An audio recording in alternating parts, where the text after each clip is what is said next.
My sister and I kept noticing the same thing. Every woman who visited our neighbor left looking completely dazed. We had questions, so we went over to introduce ourselves. And the second he opened the door, we knew he wasn't surprised to see us. Before we start, if you're a regular here and enjoy these stories, take a second to like and subscribe. It's the simplest way to support the channel, and I truly appreciate it. Thanks for being here. Let's begin. It was late, and I was about to head upstairs when something caught my eye through the front window. Just across the street, his bedroom light flicked on, and he wasn't alone. I stopped mid-step, one hand still on the banister. A woman stood near the window, already halfway undressed. Her dress slipped off her shoulders like it had happened 100 times before. She leaned into him, hands on his chest, while he just stood there, calm and still, like he had all the time in the world.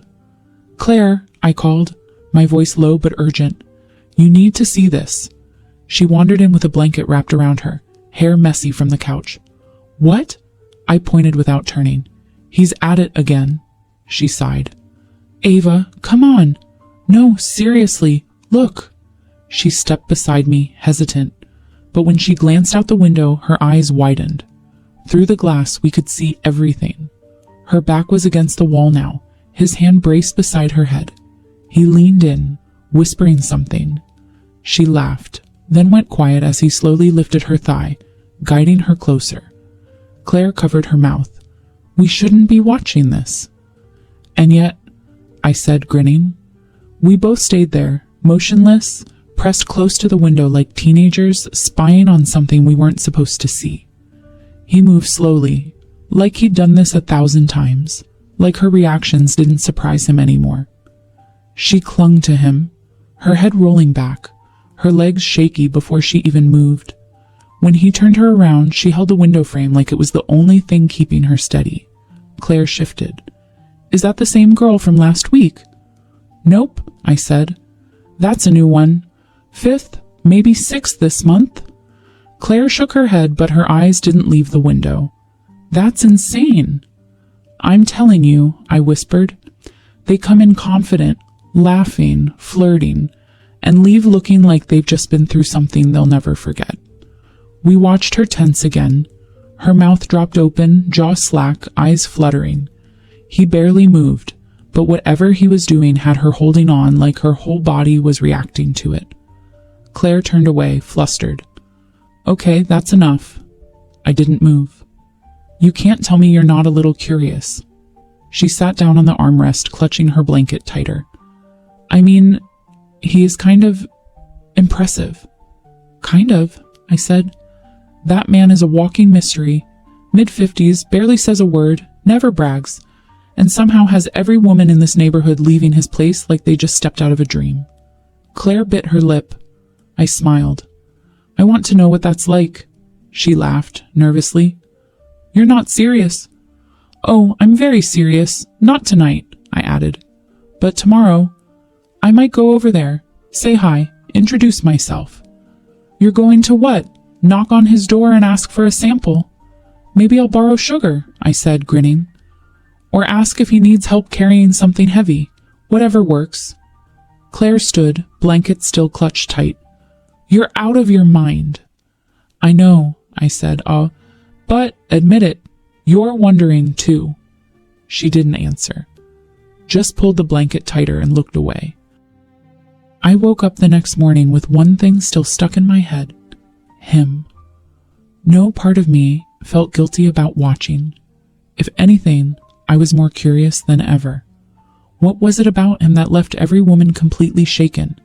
Claire, on the other hand, acted like last night hadn't burned itself into her brain too. She was still in her pajamas, curled up on the couch with a bowl of cereal like nothing had happened at all. I leaned in the doorway, arms crossed.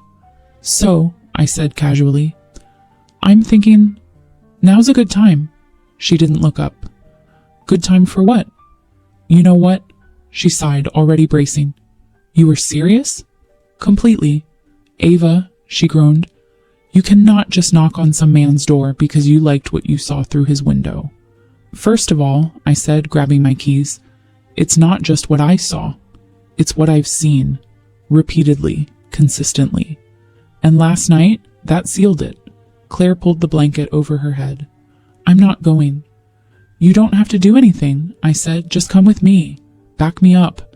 Maybe pretend I'm borrowing something. She peeked out. Why do you even want me there? Because, I said, walking over, you'll keep me from doing something too bold. Or you'll pressure me into doing something stupid. Possibly, I said, grinning. But either way, it'll be fun. She rolled her eyes, but I could tell she was folding. When she stood, arms crossed tight, I tossed her a hoodie. A few minutes later, we were crossing the street. My heart thudded. Not from nerves, just anticipation. Claire stayed a step behind me the whole way. I knocked once. The door creaked open almost immediately. He stood there barefoot, shirt halfway buttoned, hair still damp from a shower. And the way he looked at us, like he already knew exactly who we were. Was wondering when we'd finally meet. He looked at us like he already knew why we were there. I didn't miss the way his eyes moved. Just once, from me to Claire, then back again. Calm, measured, like he'd been waiting. Hey, I said, keeping my voice light. Sorry to just show up. We were out for a walk and figured, might as well say hi.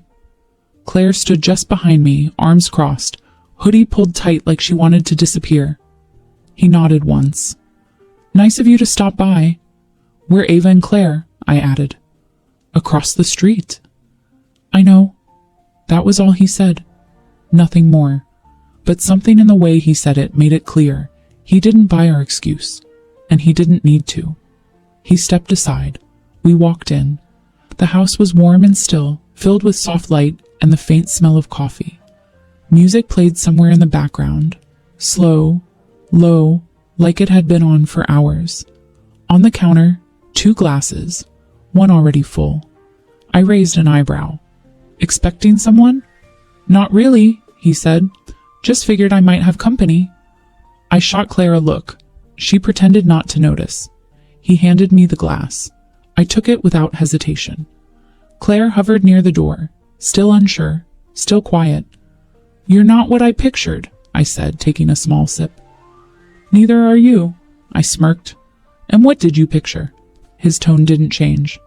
People who watch that closely usually avoid eye contact the next day. Claire flinched. I didn't. You saw us. It's a window, he said, not a one-way mirror.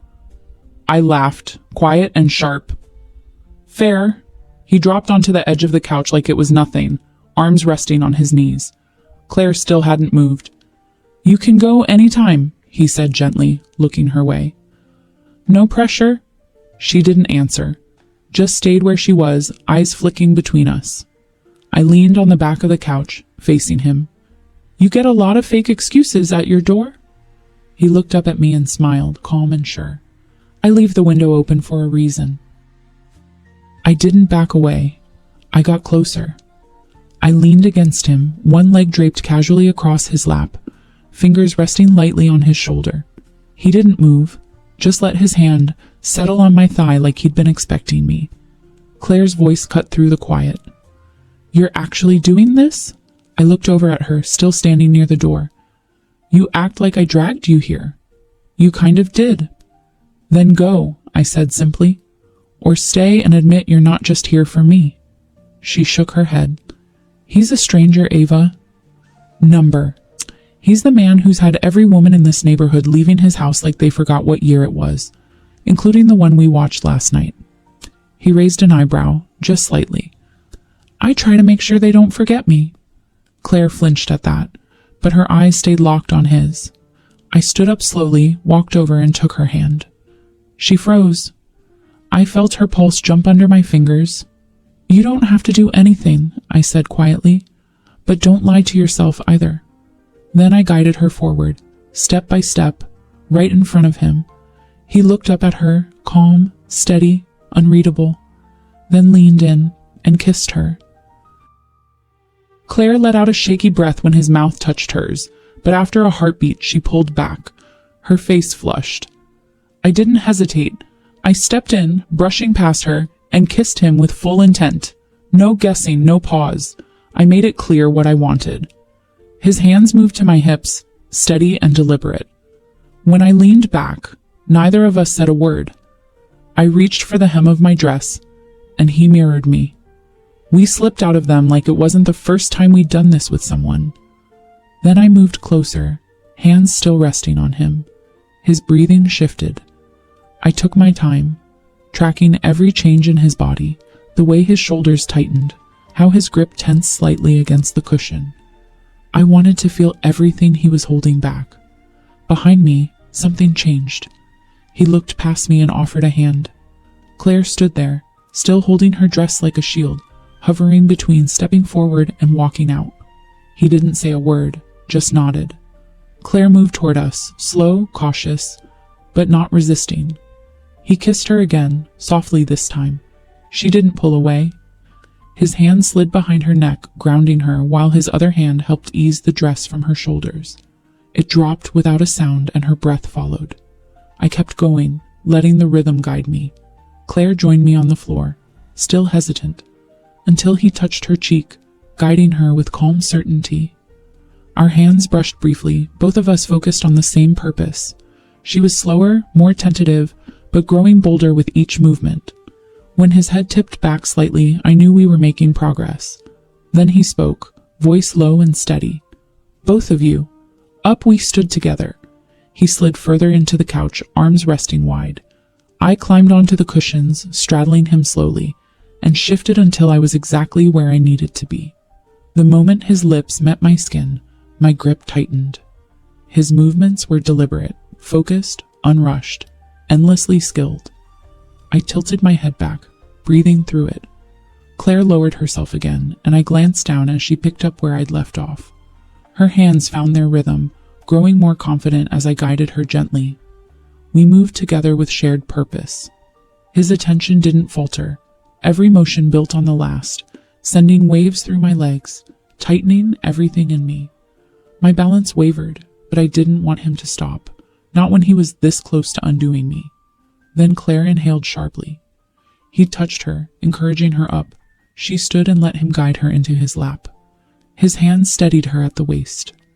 I stepped back, brushing a hand along her spine as she settled above him. She closed her eyes and let gravity do the rest. She shifted slowly, adjusting with each motion. His hands supported her, one at her back, the other bracing her hips. Her breath turned uneven, her focus locked on him. She leaned in, gripping his shoulders for balance as her movements grew stronger. Then her body tensed. Her head fell against him, her back arching just enough to show us everything we needed to know. She didn't speak. She didn't need to. He held her a moment longer, then stood with her in his arms and carried her to the cushions, lowering her with care. Then he turned to me. I was already ready, facing away, breath already shallow. He stepped behind me and took hold, guiding us into a rhythm that took over without hesitation. His hands were sure, his pace steady but firm.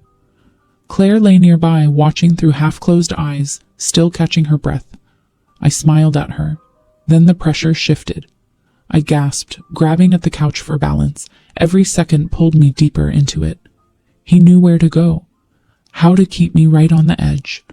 When he angled just right, my back arched and everything inside surged forward. It hit fast and clean, shaking through me. I leaned forward, eyes shut, barely held together by the pace he kept steady. Still, he didn't slow down. If anything, he was just getting started. He turned to Claire, gently lifting her once again, and laid her flat.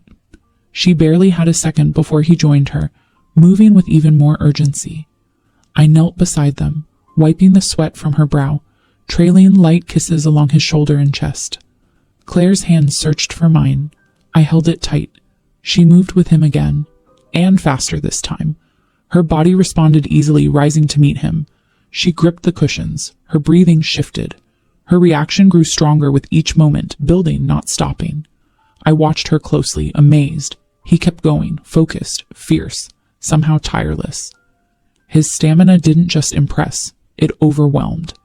It felt like he could keep going forever, and part of me believed he might. At last, he let out a quiet breath against her neck as he reached his limit. Claire lay completely still, chest heaving. I curled up beside them, brushing strands of hair from her forehead, my own body still buzzing. Then I leaned closer and whispered with a grin, "Still think it was a bad idea? Before you leave, tell me, if two sisters showed up at your door like that, what would you have done? Be honest. Drop it in the comments, I want to know. And while you're here, like, subscribe, and turn on notifications so you don't miss what's next. Thanks for watching."